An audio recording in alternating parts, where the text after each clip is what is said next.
What's up, everyone? Welcome to the Fight Against Boredom Starborne Player Podcast. This is I was about to say episode 0, episode 1, and today we'll be talking about what is this podcast about? What we want to accomplish from it. And it's basically going to be a podcast by the players, for the players, and kind of for the devs to just, dang it. Yeah, just getting some opinions out, getting the community going, and really getting stuff going on. This might be the worst podcast anyone ever listens to, but that might also give someone like the confidence to go out and maybe make a better one. Because as far as I'm concerned, as long as we get content out there, right, at least it gives me something to listen to on my way to work. So I think it's definitely, there's tons of content out there for tons of people to listen to, and the more the merrier with that. But without the worst podcast you've ever listened to, but you've listened to it. But it's the only one you can listen to right now. So, right. But I guess without further ado, we'll be your hosts. I'm Feca. I'm Albendinger. And I'm Branxbro. Awesome. All right. So go ahead. You got it. No. I insist, good sir. But I already screwed up the first part, so I guess I can screw up the next part. So basically, we've got a little kind of outline here of the different topics that we want to go through and discuss about. Again, the primary purpose of this first podcast is just to introduce the idea of this podcast and to just talk a little bit about the history of where the game's been and where it's going with the upcoming tournament server. Ooh. Yay. So me, Bronx, and Feca here, we all met back on A8S5, and like it was, let me tell you, a very different game back then. Oh boy. We've seen a lot of changes. Like, man, there's no fake attacks. Just the way that supply. You don't have to cluster. You have freedom to play. So, but there's a lot of good things to do it. But even then, it's the same idea. There's not a ton of content out for the game. So anything we can really bring to the table that really, helps maybe that new player that's listening, or even, some veteran players that just want to listen to something, right?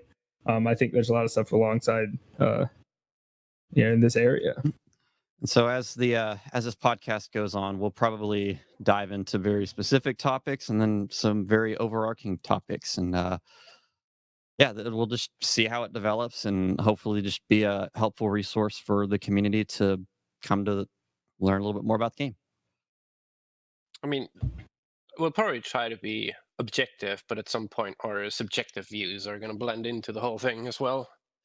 Well, I mean, that's kind of one aspect of the game, though, is like politics play an important role in how things go. And so we have our subjective opinions on how the game should be played and how it can be won.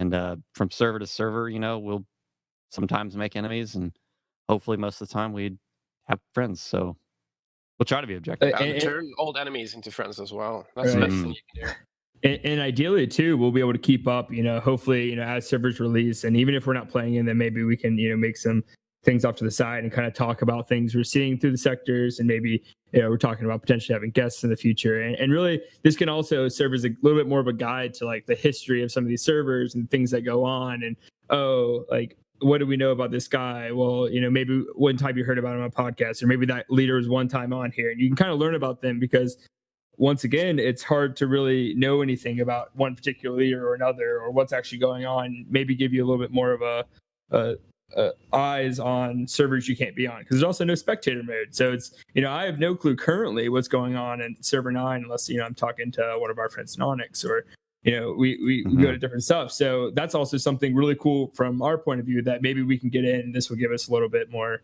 inspiration to actually go out and do that and give us somewhere to put that. And these, they won't be able to come in and spill all the beans on exactly what's going on, because you got to keep a certain amount of confidentiality to your operations going on. But like if you're a couple weeks past a major event that happened, you could come in and talk about it, and you could maybe come on the channel and be like, we got big stuff planned, and maybe try to freak the rest of the server out. But Yeah, but there's also a lot of stuff that ending. I think maybe server 5, server 4 coming to the end, and you want to talk about. I know for sure. I wish we had more info on what was going on in server 1, and even the fact that we were in it. Coming back, we took a decent break after server 1, just general burnout. Oh man. And coming back and having to relive all the moments. It's like, oh, that's not quite how I remember that. Oh yeah, that is true. That was there, and having a place where it's not the best place for information, but at least being able to re-listen to it and be like, oh man, that was really something. Because I do remember Admiral and Dahl had a little podcast at the end of Alpha 8 Season 1, and I know that gave us a lot of inspiration in Server 5 when we're sitting there, and you can kind of see, as people that had no clue what was going on in the game, seeing people that were playing the game at a high level and being like, oh man, this is some kind of stuff you can do. This is the coordination you can really get onto. And I know that was really exciting for me when I first got in the game, and you're still trying to figure out what an administrator is. And you got people over there, fighting over these things you just learned about called GTs. And so that all that kind of stuff, I think, really wraps up into this. Mm-hmm.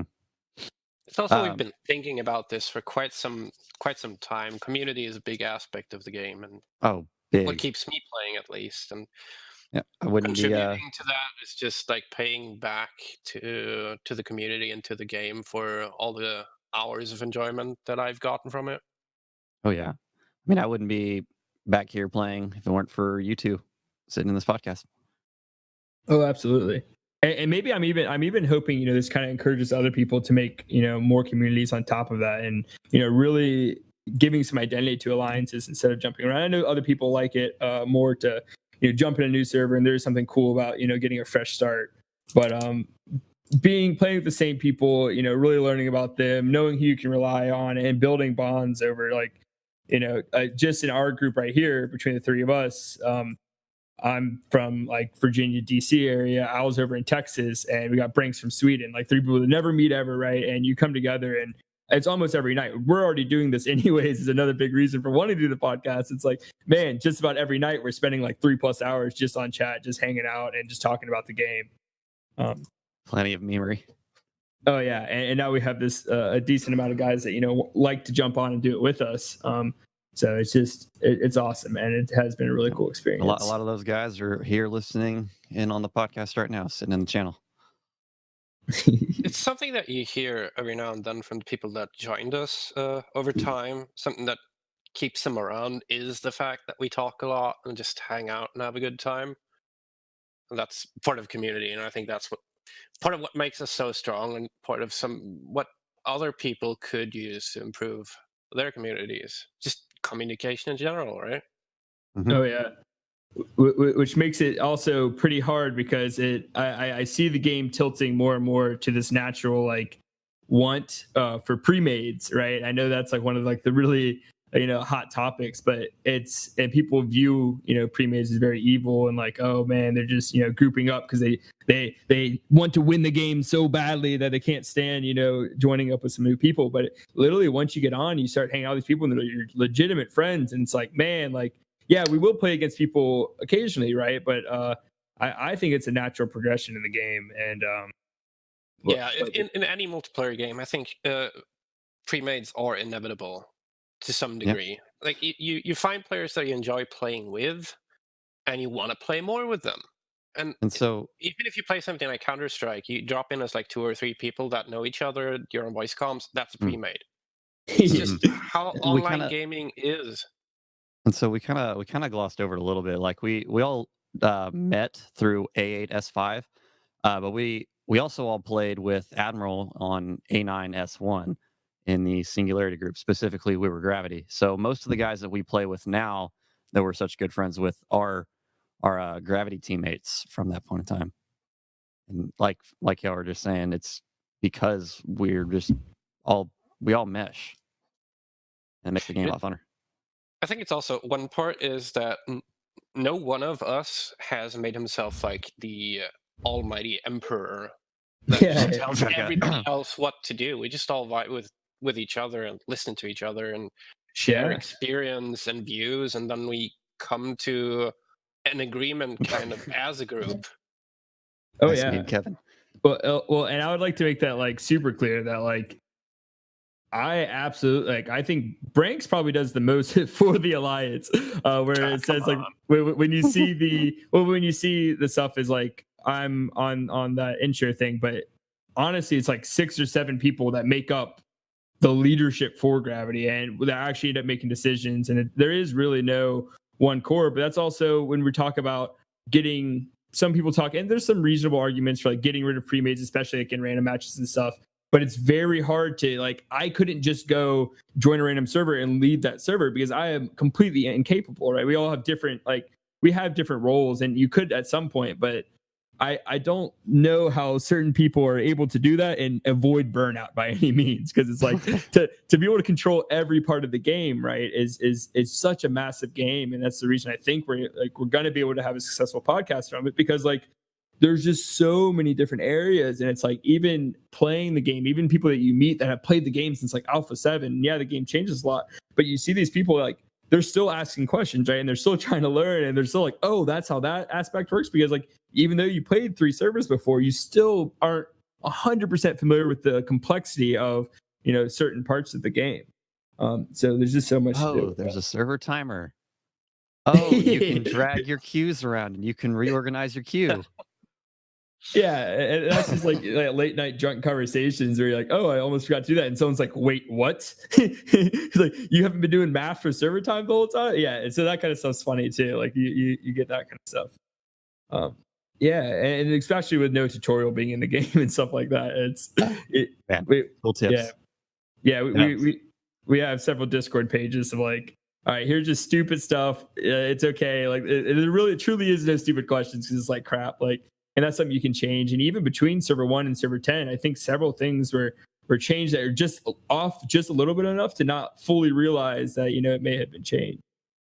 And there's also like some stuff that you don't experience, because in one match you play with a certain focus, and then another match you play slightly different, and all of a sudden you're using like UI elements or certain mechanics more that you hadn't used before, and you're just like, wait, I never noticed. And then somebody explains it to you in detail, and all of a sudden you feel dumb.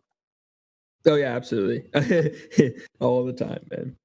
Or like I don't know about y'all, but on the first server, I rarely used like the temporary cards because I didn't know how common they would be. Like usually you get a lot at the beginning of the game, so you don't expect to get them at the end. But yeah, it's one of those things that, like, the temporary cards are so common, burn them like as soon as you get them, because you might as well take the boost, because you're going to get another one. Yeah, that's the classic gamer horde mentality. I do the exact same thing. It's like, ooh, this one's a blue temporary card. Like, probably not getting that again. Like, especially with loot boxes in general. When you see the game and like a lot of people come in, you see that loot box thing, and you're like, oh man, like I'm gonna get all these loot boxes in. I'm gonna get screwed later. And that's we'll take care of that one. Right. Well, that's another thing that I think a lot of people get a big misconception about, is how not pay to win this game really is. There are definitely certain things that may get construed, but I played server 1. I think I bought the $5 starter pack, and we ended up being the number 1 alliance throughout entire server 1, which I think considered to be one of the more competitive servers there are. But I think a lot of stuff goes into that. Even with that, you're going to get so many cards. Like, it doesn't matter. I mean, you can buy certain things, but you're still in the game. You're absolutely in the game. And I want to make that clear, definitely to any new players, that if you do get on Discord, you'll probably see the conversation, depending on where you get caught in with it. In my personal opinion, I think you can absolutely play the game completely free. Oh, yeah. And on the pay to win discussion, no, I don't think I don't even think I bought any of the different factions at this point. Yeah, they're definitely nice to have, and having an alliance member, with Tiancho is unbelievable, because there's just a lot of things you're getting with that, and there definitely are advantages. But I think the fact that it's a team game also mitigates a lot of that kind of stuff, and having premium, all that kind of stuff is really nice. But yeah, being active, willing to learn, you're insanely valuable players. Nihilus is kind of saying in our live chat now. That is absolutely, and I mean, we've picked up several players, even though you're pre-made, right? You're going to have players' jobs, real life commitments happen, and that's totally okay, right? That's one of our like main mottos, is like real life comes first. That's at the end of the day, that's what it is. Always. But you pick up a new player, and they're like, if they come ping me and they're like, hey, I see you have an empty spot. You may not be the highest influence right now, but I'm like, that guy, if he's willing to talk, if he's willing to hop on mic with me, and if I can chat with you for 30 minutes on mic, man, that's more than 12 hours of typing my brains out trying to get you to do certain stuff. But anybody that's active, I love Yeah, it. I mean, activity trumps paying to win. Like, there's no pay to win, because even if you buy like all the premium, all the starter packs, and you buy up everything to get all the commodities and stuff, you still have to actually log in to play the game and to really fully utilize those benefits. And those benefits are really only an icing on the cake when you're playing at that level. So it's really, I feel that you can't pay to get good decision making, right? It doesn't matter if you gain a small advantage from having more commodities if you spend them bad. It's decision making, it's being active, and in the end, it's a team game. Like, it's groups of 60 going against other groups of 60. Like, if one guy throws the wallet at the screen real hard and spends like hundreds of dollars, it doesn't matter if the other 19 people aren't in it to win it. You can't pay to win the game because it's one player is not influential enough to turn the tide of everything. Well, and that even if you have a full group of people who pay a lot of money on the game, yes, they might have some advantages, but one or two stupid decisions are gonna just eradicate that advantage real quick. And Bronx knows about how to effectively utilize commodities, since he just had all but one of his stations blowed up. And then he still ends up like, what are you, top 50? Yeah, it's totally bounced 75 back or something now. It's like, I need more titanium blocks. Please give. but I think that goes into attrition too. And that's the biggest part, right? Like, you can pay all you want, but it's like, if you get your first fleet whelped, you're going to want to leave the server. Like, the first time that ever happens to you, like, man, I'm so far behind, right? All this other stuff. Yeah. But having a good alliance to back you and be like, no, man, like, we can still do stuff. Don't worry. We still got your back. Like, all that kind of stuff happens in discussion. Because you're short. It's something that advice I would give people that lose their fleets, lose a station or two. You see people quitting all the time due to something like that happening. You can absolutely bounce back, right? It isn't over until it's over. Oh, yeah. Right. And it's not going to be great, right? You're not going to be optimal, but I think that's a big part of the game is, being able to work with what you got, being able to, do these little things that it's like, this doesn't really make sense. Like, doesn't do a lot right now, but over time, a lot of stuff builds and you really can do a lot of stuff. And I think that kind of transitions a little bit into the tournament server of where we're getting a lot of, and it's coming from us too, not necessarily happy with the labeling of it with all the new stuff. But I think some of the devs or moderators brought up some very good points about, it's really the whole game. Sure, you can say it's really about like, oh, this building plan and doing this and that, but it's really truly about flexibility and how can you do this, and it just like any strategy. I'll let you guys kind of get in on any kind of stuff you have really with that. Adaptability, adapting to the situation, adapting to the needs of the group, and adapting to your situation with what resources you have immediately available. Yeah, I think that there's so much. You make a plan, and then even an hour later or something, your plan might be smashed to pieces, and you just have to pick up all the pieces, look at what you've done, what you could do better, and just make a new plan. It's just life, right? And that's going to really play into if you're a new player and you realize, oh man, I've built things wrong. This may be different moving forward for different servers, but it can definitely be bad if you don't know about, there's something called companies in the game and you built your first 3 stations before you've learned about companies, right? It does suck, but you gotta stick through it. Realize it's a game of attrition. If you just keep playing, you rebuild your stations correctly, take what you've learned, right? By the end of the game, you're sticking around. People need people. Like, right before there's a lockout, I'm trying to grab up whoever active players are still around because there's so few a lot of the times because so many people have just quit. Right. It was pretty much one of the first things that the first takeaways from Admiral's videos was when you're going to win and you're a new player in the server, stay active and be communicative. Like, communicate with the guys, which in-game chat is so. It exists. Which is why we definitely primarily use Discord. But if you're at least around and chatting and you're talking to other major players and they know that you're alive within a sector. Like your whole sector, like all the guys quit pretty much, and you're about the only active player there. Communicate with the alliance in the nearby sector and see if they'll pick you up. Like if they're in a coalition, players or coalitions always need players, like Feca said, to fill slots. And there's going to be a spot somewhere. Pick So up you'll be some able to pick up. GTs. Yeah. You're the only one in that sector. That's 10 free GTs to me. Yeah, obviously you don't have that many stations, or you'd be pushed hard to do that. But you could easily pick up 4 or 5 and be like, "Hey guys, one of if the coalition that you want doesn't take you, that the enemy coalition is really going to want you, because it's like, oh man, that's 4 free GTs because this one guy decided to stick it out." Yep. But even, I mean, that's a very direct case where a lot of things go on, but it plays into just about everything in the game. Even if you do start in one of the big coalitions playing, and just if you want to become like a better player, it's just learning how to play on the fly. You're never going to have a perfect game. You're never going to go into the game and have everything go exactly how you want. So if you learn how to if you learn how to play through your mistakes, you're going to have a better chance in that next server. That's just how I view it. I really want to point out what Hylas in live chat just said, like the first server always being a tutorial server. It's like it's like any other game. The first match you play, you're not going to be acing it. You're not going to play it perfectly, right? So you're going to make your mistakes the first time you play them. Look at the resources you can find. Look at what you've done wrong. And the first server, you learn what you still have to learn. The first time you hop on a new Call of Duty map, you don't know the ins and outs of it.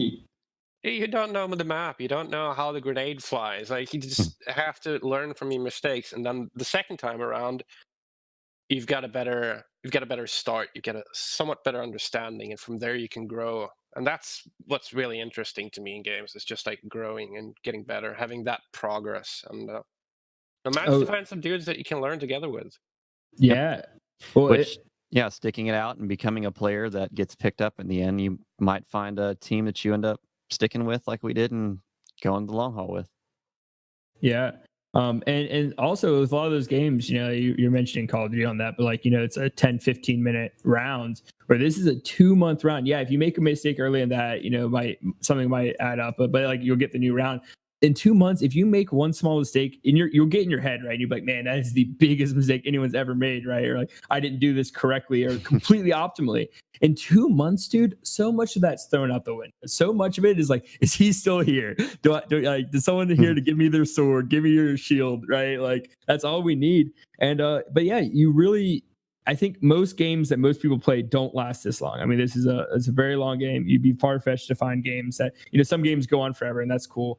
But like, this is one it's going this 2 months, and you can really flesh out stuff. But also, you don't know how a server is going to be if you never finish a server. You don't know how to build in the beginning if you don't realize how the end of a server is supposed to be. So you don't know how long the buildings on the Alliance station take.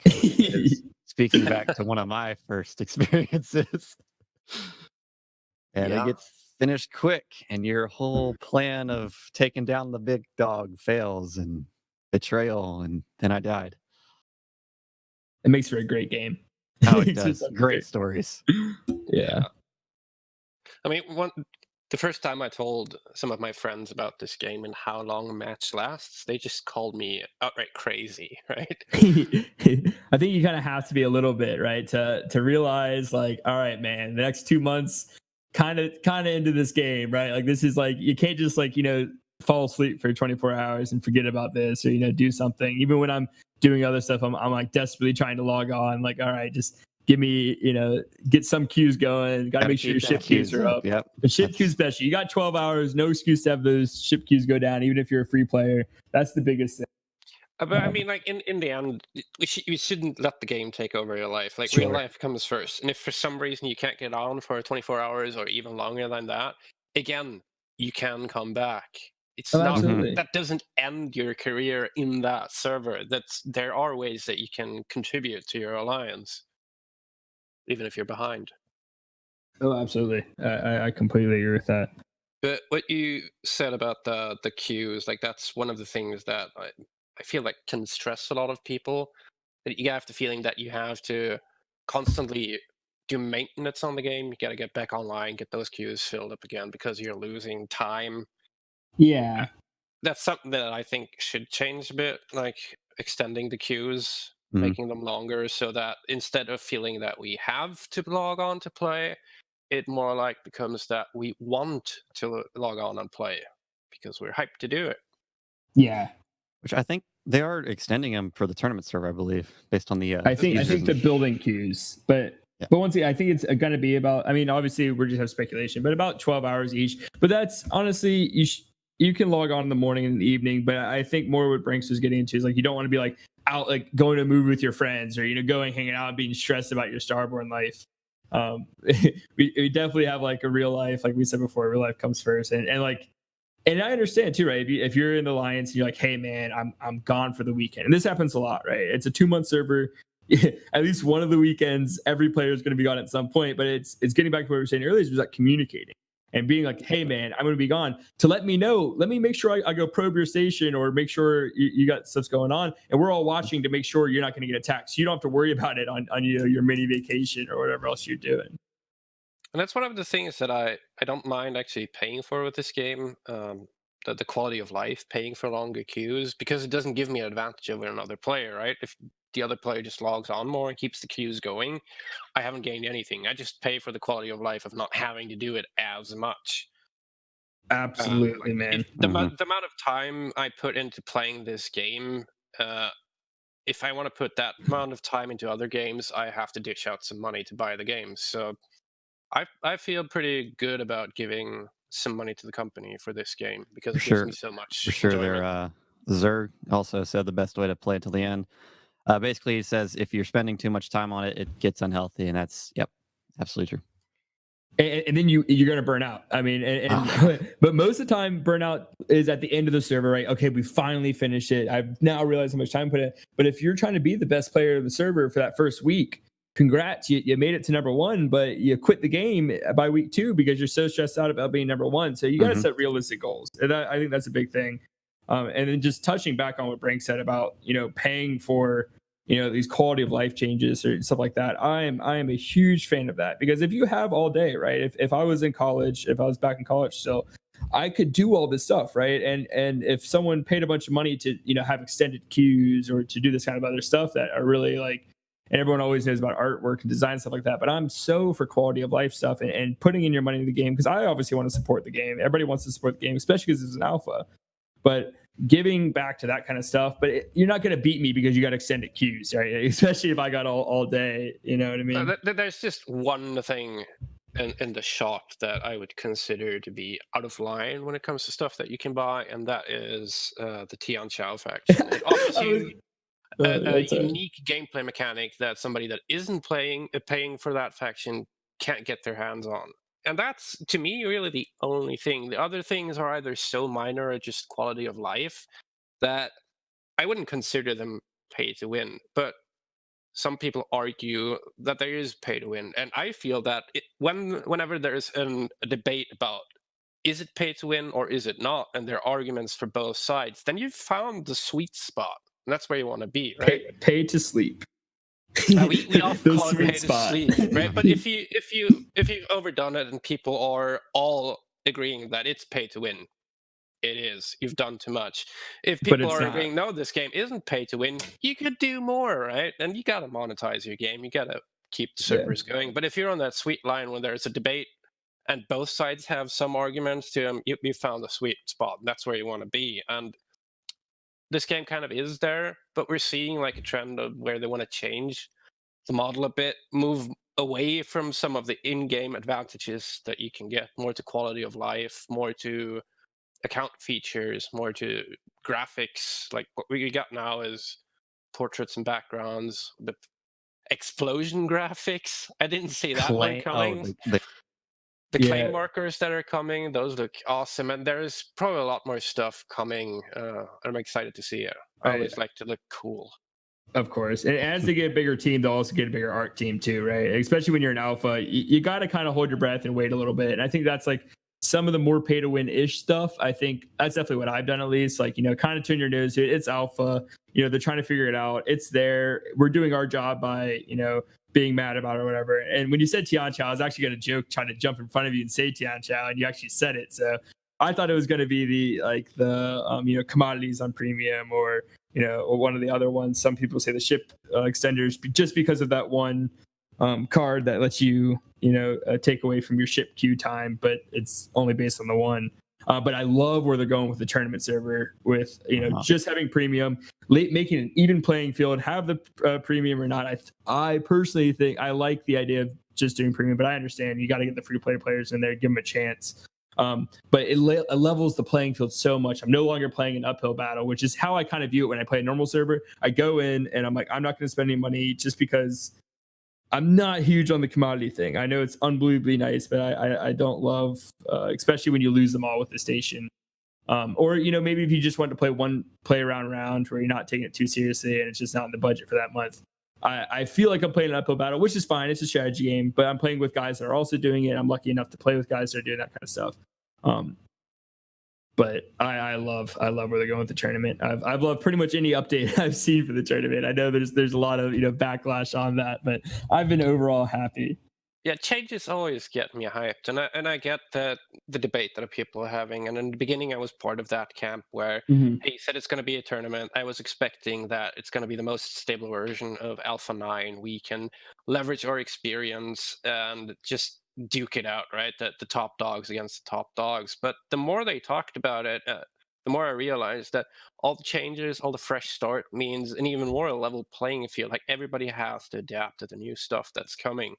New station planner, that it's going to obviously make it more obvious what companies are, so it's not as convoluted, and some UI changes. We've seen some teasers and stuff. It seems to me that there are going to be some more pointers towards the tutorials, so it's going to be easier to learn the game.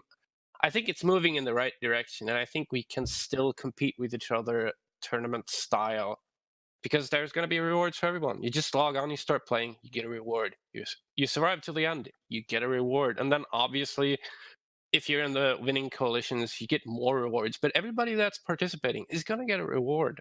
And if a lot of people are hyped to play it, and if a lot of people show up to play it, there is going to be competition, and that makes a tournament. And if it's going to be an epic story, well, then I'm just looking forward to that. And hopefully podcasting about it. Hopefully without giving away information about what we're up to. That's going to be tough. That's going to be really tough.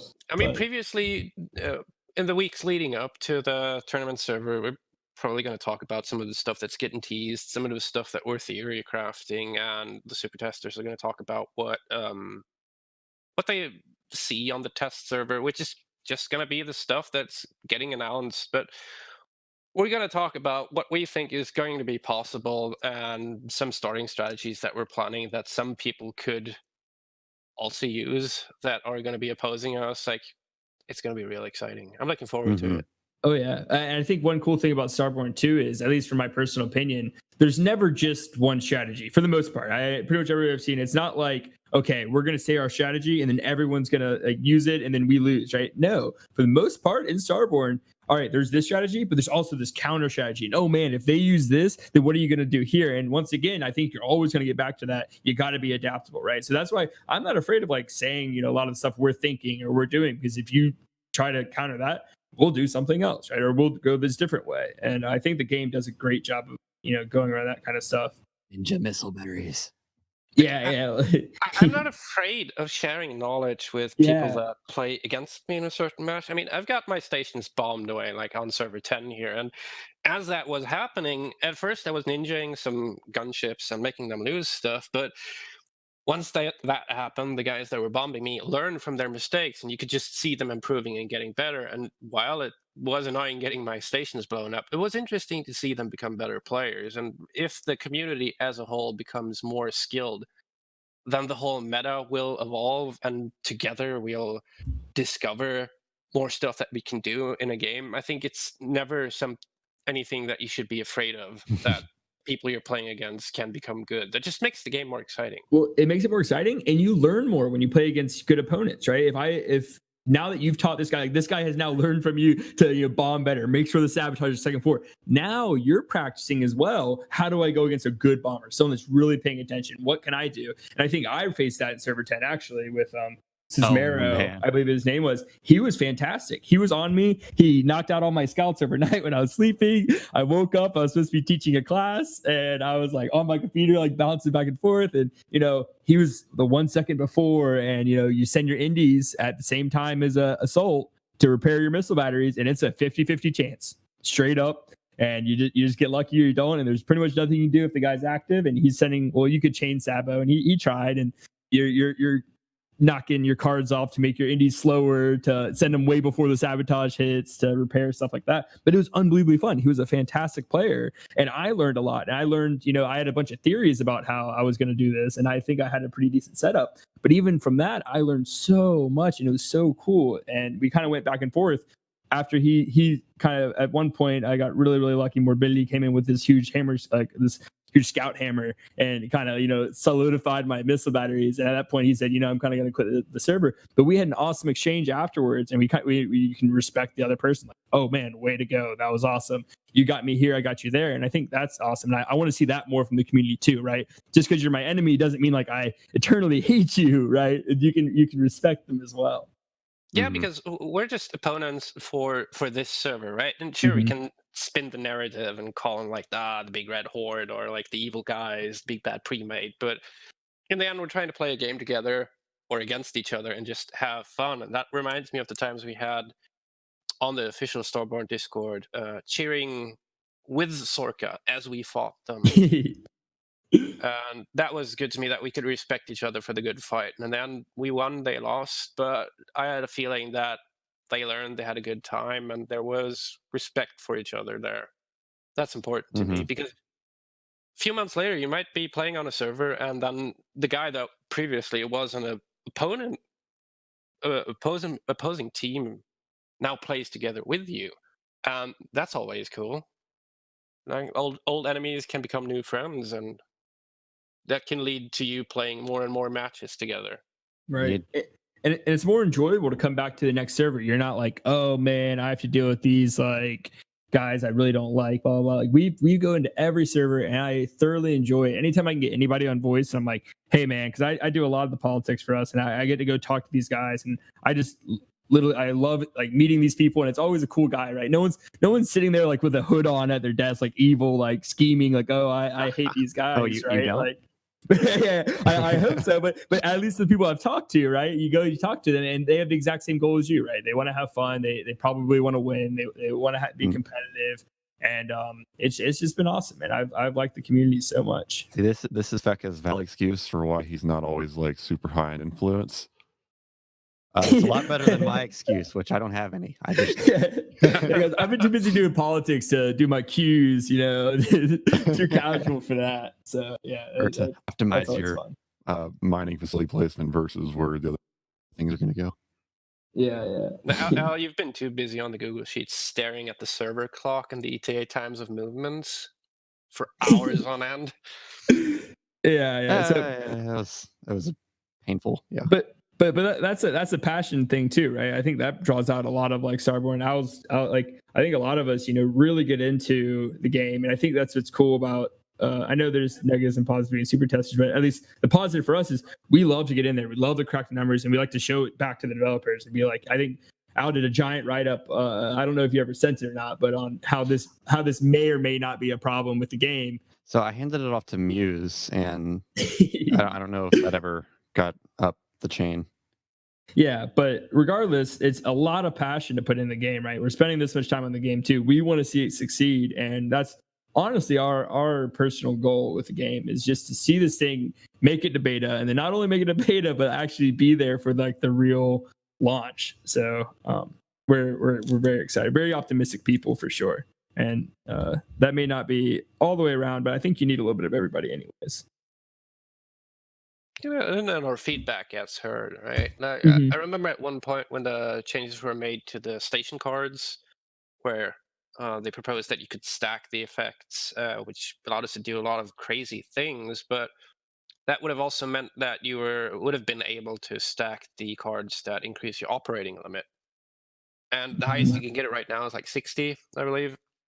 And if that change would have gone through, it would have been just crazy. You could have stacked so many fleets on a station, and as soon as they announced the change, some of the guys just went into the chat and told the developers, like, hey, here are the numbers. We did the quick math on them. It would be crazy. Just showed it to them. And they immediately realized, like, oh yeah, we probably shouldn't do this. And that change just never went live even. So they're absolutely listening, which is something that I love.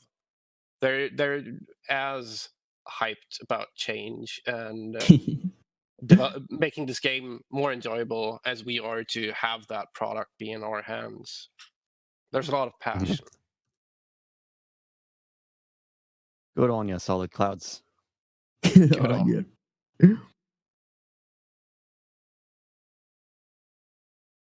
Well, I'm reading some of the personal chat ones. Nihilus came through with 70 slots max, which was going to be crazy.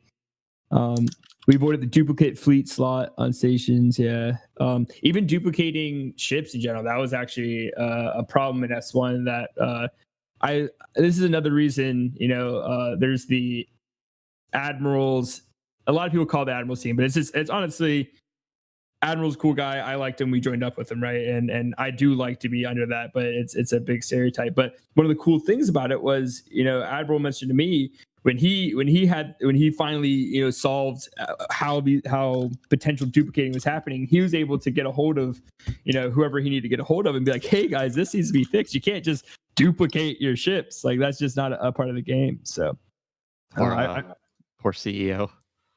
Yeah, but I really do like being part of a group that can do that, right? And I really do, despite what everyone says about like sing block and stuff like that, like I really do truly believe, and you're always gonna believe from your point of view, that we're like the good guys, right? But like I do like helping the community and being part of that. And we may do it differently than other people, but it's definitely my number one goal is like when I'm leading an alliance, like I want to make sure the community is good. I'm going to talk to the people. I tell people like, all right, if you're rating a new player, like if they're talking back to you, like generally like try to lay off them, maybe try to help them. Like you don't want them to quit the game, like because it is tough when so many new players, and now they have new culling rules, but there's only so many new players.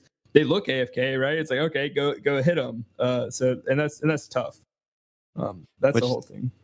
As an argument for why you shouldn't raid new players if they're messaging you right away is if they're going to quit the game anyway, you might as well let them build their farm up a little bit more so that you can raid more resources down the road. That's kind of an inside joke. When you're going to take a station, you want to take a properly made station, right? Like, yeah. So you don't want to just like make them quit the game too early. Let them let them build your assets. For you jaded people out there, here's another reason. If you can't just do it out of the kindness of your heart to stop raiding them, that's another completely valid reason that you may have to take up. Talking about new players, that's a good segue because we have someone that would like to talk to us about newbie alliances. That would be Nihilus in the live chat. If we can get him live. Yeah. Drum roll, please. Unmuted. Hey there, Nihilus. There you go. Test. Yeah, what you got for us? Hey guys. You got it, man. Thank you for having me. For the reason why I wanted to talk a bit about newbie alliances is because, if you ever stop a little bit and look at how big the map is, it's actually one of their selling points, really, because they say that the map is absolutely huge, and look at how many people there can be there, and you've seen across the alphas that the total capacity is 5,000 players, right? Which is, oh my god. And there's 19 sectors. The math comes to about 200 and something people per sector. And we've seen this in pretty much every alpha. There's always sectors where premates drop, and some premates prefer to drop in the same sector, or there are historical sectors that have certain people drop there, like Zorka predominantly preferred Draco. I've seen Kalhala drop in Libra a few times, and so on and so forth. But there's also sectors with they kind of end up being considered as dead sectors.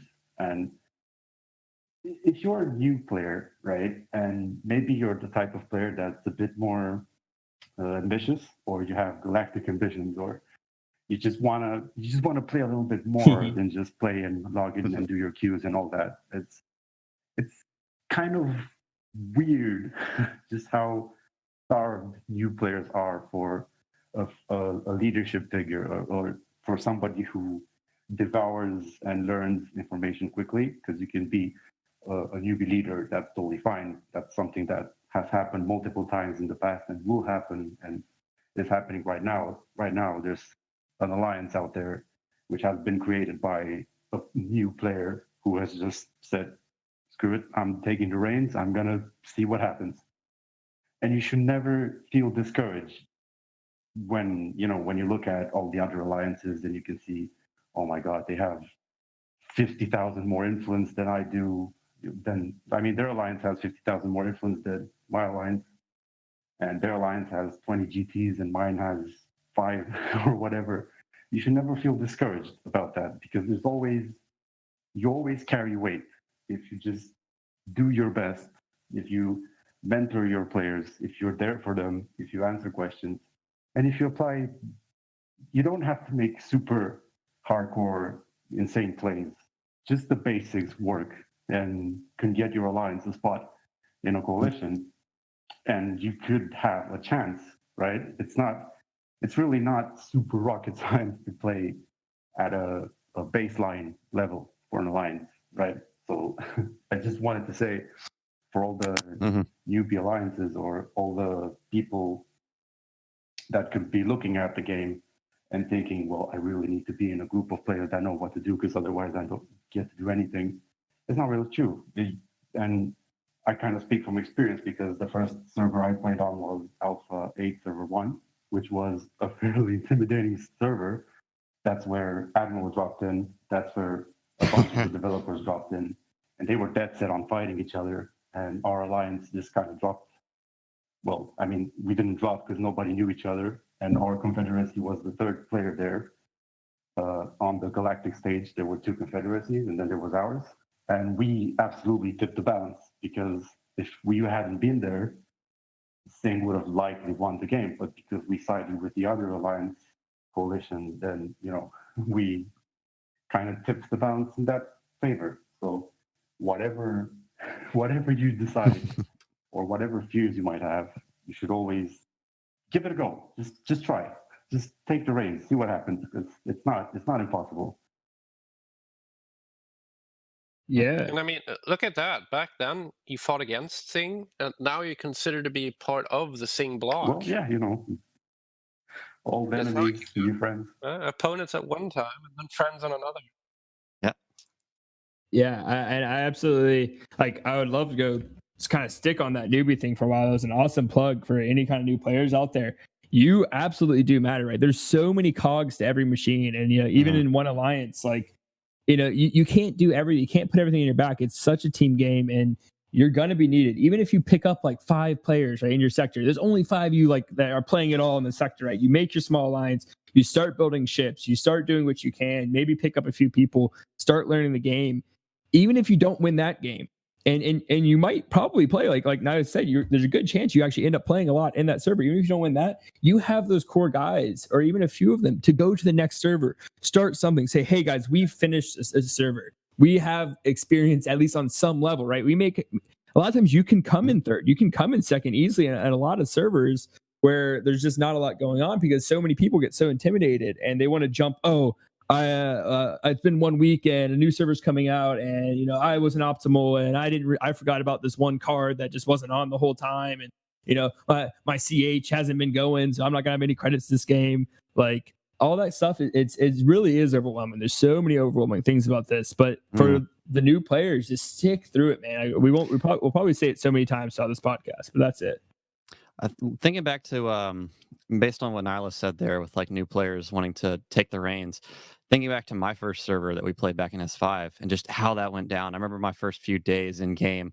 I was eyeballing this Grand Desert planet, which Bronx ended up taking, and I remember early on thinking, oh, I'm gonna have to fight this guy for this planet. I'm already gonna have to fight. But it turns out this guy that I thought I was gonna have to fight for control over this one small little planet, which actually, in the grand scheme of the game, is totally insignificant. But here we are. One of the things that I realized, though, early on was the game, with how many players there are and what I understood to be the rules of how you win. Because the way you win is your coalition, which is a group of 3 alliances, at least at the time of this podcast going on, has to control the most points in the game. And the way that your coalition scores points is by capturing and holding GTs and leveling up your Dyson sphere in the middle of the sectors to add points to those GTs. What I kind of realized early on is that it's a really macro game, which is why we say that no one player can really have a major influence, because one player versus 20 in a whole alliance is not going to have a big impact. He might be able to maybe go mano-a-mano with one of them, but you got 20 guys that need to take out one player who's a nuisance, they can do that. And this was kind of a concept that I really understood. And knowing that going into the sector, like I jumped into what would have been a dead sector, right? Like what Nihilus had mentioned. And in my dead sector, I tried to rally up all the broken alliances that we had, and I actually put together and thanks to Feca, who was pushing for this move. I actually got really lucky. I was in Virgo next to them, and I was in charge. I got put in charge of the secondary alliance because I hadn't played before, of like the number 1 alliance in the server at the time. And my job was just to kind of recruit people, and I had like 6 people in my secondary alliance. It's like, dude, I'm screwed. They're gonna kick me out. I'm never gonna make it anywhere. So I was like, I had this grand plan of like, guys, there's a dead sector below us. I'm gonna message, and you have to message at the time, like you had to go to each player individually and like send them messages, like send message, like literally half the sector. And I'm like, I see there's like 3 kind of alliances there, and I'm lucky enough to ping Al here, who had already gone through kind of all the trouble, and he pings me back. He's like, wait a second, you're on this. I was like, I'm already on this. And so you keep going, but this is like, I got really lucky finding Albin, who already had the plan. So yeah, Feca found us, and then we linked up with them after I kind of united our sector. And by just having been the player to reach out to everyone and to formulate the plan, basically say, look, if we suffer infighting in our sector, we're going to lose the game entirely. And while that might be fun, for having little fights, let's go for the big W. And everyone was kind of on board with it. So we, taking into account attrition, we formed, I think, 2 alliances that eventually merged down into one, which became Fox Alliance. And we ended up, our coalition ended up placing 2nd on the server because we were really the only other coalition around. But then part of the way through the server, I decided I'm going to try to go for a bigger slice of the cake. Go for that 1 seed. Yeah. So feeling confident in my early victory, if you will, of merging our small sector, which we were the worst sector in the game by influence, even after merging. It was quite hilarious. When I had the conversation with you guys, I brought that up when you're like, I don't know, man. I'm like, even if all 3 of your alliances merge, you will be the rank 35 alliance or something like that. There's 19 sectors, and you guys are 35 if we link you all together. Oh, and this is also back when you had to cluster to make things work. Just based on the rules of the game, you couldn't spread out. You really had to cluster up to maximize your labor, just based on the mechanics. Noobs didn't know that. Yeah, we didn't. And so not only were we the worst sector, we had nobody who knew how to do this. So all of our stations were completely, we were basically useless in the whole scheme of the war. And so I tried going and like organizing this big coup against the top player to try to knock him out, which backfired and got me killed. But it was at that point, I had to take the deal of, all right, if you guys let us kill Albendinger off the map, we'll let your alliance live. And we were so intimidated at the time because at this point my alliance had fallen way down. Like it didn't have a lot. Attrition hit like crazy.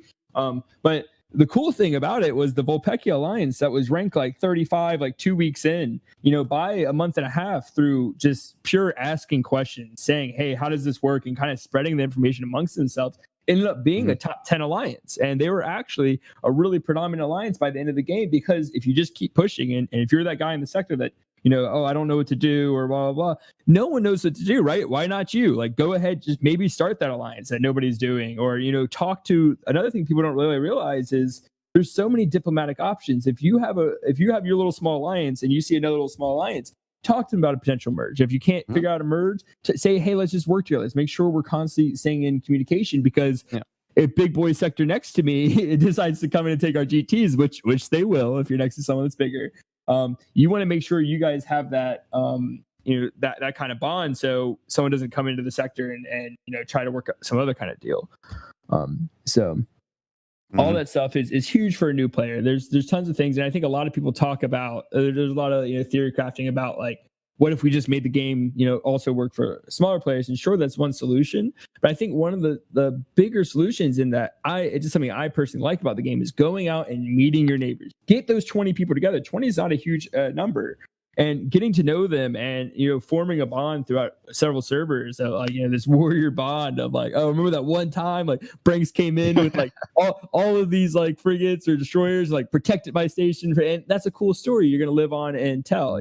So like the first time we got into Zorka, like we had 2 stations on the border that we had stacked with units, and they were sending stuff in. And we wanted to dodge the players that were online, but I think I was offline and I owned one of those stations, so I couldn't like kick everyone. So we just decided, screw it, we're gonna make a stand. And like I think one of those stations survived on like 6 influence or something crazy. Yeah. We had to make the executive decision. We didn't have enough people online. We're going to defend them. Like, just kind of hold the line in it. Yeah, you could say that was a turning point. Hadn't that station survived on 6 influence, the whole development of that conflict would have been different. But because it did, we could stay there and grab more stations and really get a foothold. So like that's a good memory. Absolutely. And I remember that from my point of view, being on Discord that day and for 6 hours being like, hey, we're getting attacked. What are you going to do? Can you send stuff? Are we going to kick? Or what's going to happen? It was crazy. But the result it's memorable. It was awesome. I think it was the number one battle there for a while, where it was just cool. We saw that you can see on the map the number one battle. It's like, that's where we defended our boy, so that kind of stuff's always cool. Yeah, that was number one battle at that time. A few days later, we had what we called Stalingrad being the number one battle again. And then we had number one battle when we did the hit on the enemy Dyson. And that was all gravity. Man. Still to this day, that is the largest attack in Starborne's history. And that's what's crazy is like 2 servers. We played our first server, we learned a lot, and then we joined up with Admiral. And by our next server, we got to participate and yeet our capitals in the largest battle that the game has yet seen.